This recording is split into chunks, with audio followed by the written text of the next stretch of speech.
Hey, Professor Homa here, still working with the Angus Steakhouse logo. I picked out my favorite one.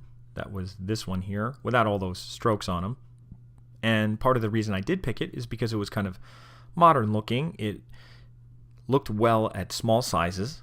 I wasn't crazy about the horns and stuff here, but I liked the way it looked. And I liked the way I used a knife that wasn't as cliche as all the horns. If you look at all the Angus steaks, there's a lot of horns and bowls, and this has a knife, so it's something a little different. It focuses on not on the animal, but on the eating, the enjoyment of eating a meal, hopefully. So the next step after coming up with a couple logos and finding one that you like was to see how it looks on different materials. And that's part of what we're going to be doing this semester with our logo, is making it work on different items, and then also creating different items like menus and different kind of items where we'll be using our publishing software. But so far with our logo, to make sure it works on different items, I have this template file that you could download, and you could it's an Illustrator file, and then you could copy and paste your logo in there. And the fact that you're doing an Illustrator, you should be able to change things to it. If you zoom in here, I just, this is pretty much the way it looked when I finished it, so I didn't do a whole lot on a white shirt, but on a red shirt I had to change it a little bit. And I just changed the red type to white, and then I put that one of those white strokes that I was talking about around here. I also put it around the knife, which was a little tricky because I had to put it around the gray one separately and then put it around the handle of the knife separately. Putting those strokes works easy with just one shape, but if you have two, it's a little tricky. But anyway, that was my red shirt version, and part of the reason I did this too is to make sure it looks good at small sizes. The Angus hat, I kind of incorporated the red and a white outline on here, and a black with a white outline, and I used a little bit of those effects to warp it and put it on an angle a little bit so it looked more like it was on the hat. I even put the knife here and kind of put its transparency down and warped it a little so it looks like it's kind of going across the bill of the cap. I don't know if it does or not, but that's kind of the idea of making something different with the knife. I don't know if probably it'd be a lot more expensive to get it printed like that, but that was kind of an idea you could do with it. Same thing here. It could work without the knife just as well, but here I arced it a little bit, probably a little too much. You can see it looks real high on that side.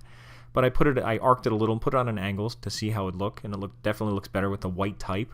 The black still looks nice on the hat, so it's a nice looking hat on red. Got the knife there if we want that. And I even put a little phone here and made a little icon, so you can make a little app icon. Now this one I made a little different. I chopped the knife a little and just made Angus bigger. I didn't have room for steakhouse, and again, this is meant to go on a phone, so you may not see the steakhouse. Just like Chili's, they just put a chili, they don't put their whole name on it. So I just focused on the Angus and on the knife and took away any small details that probably would have a hard time showing up on a phone app. And also on here, just if you look at an Applebee's have brick out front, and they have kind of a white sign. They don't use the green on there, and I tried to kind of approximate how this would look on a brick wall. So I put this on a brick wall, and maybe I had to change the steakhouse to white, and I made this red. I even put a little glow behind here. You don't have to do that, but just to see what it looked like if it was kind of lit up. And I kept the black and gray knife that's there.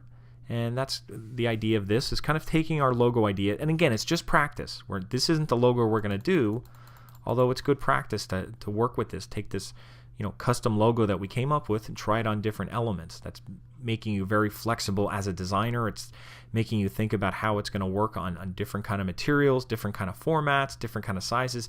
Is your logo flexible? Can you take parts of it away and it still works, like the Buffalo Wild Wings? That's what you want to be focused on with this, because these days all kinds of media is very important in advertising. It's not just putting something on a billboard or putting something on a menu. It's putting it on a phone, putting it on a sign, putting it on sportswear, putting it everywhere. People will see this when they view it on a phone or they look up your menus online. So it has to work at small sizes. It has to be flexible. It has to be clean, like everything else people are looking at. If you look at the YouTube logo and all the logos you see on your phone, they're simple, they're clean, they work well at small sizes. And they're open. They're not closed in boxes, because they may be on a box. They may be in a little circular icon. They may be on a sign that's out front of the restaurant. So you got to be real flexible with how this stuff works. So that was the idea of this. So once you're done, once you download the template and you paste your logo in here, you could save it as, I just called it Angus Items and put my last name. And again, what we're going to be doing with these is creating a Dropbox folder in Dropbox that you can share with me so that I can get all your files out of there. We did that with computer graphics, and we're doing that with desktop publishing too. So this is kind of the steps. I hope this helps out a little bit as far as where we're going. The next step is working on that marketing plan so that you can come up with your own restaurant, not Angus Steakhouse, but something else. It may be a steakhouse, but that you could work on your own marketing plan and kind of target that and kind of develop your own brand identity, and we could put it on a lot of different things. We could work on menus and articles and all kinds of things. We'll leave it really open-ended as far as what we can do with it. Coming up with a brand is very important because that's what everybody has to do. So the more flexibility you have as far as designing a logo and taking it further is going to be very important for desktop publishing.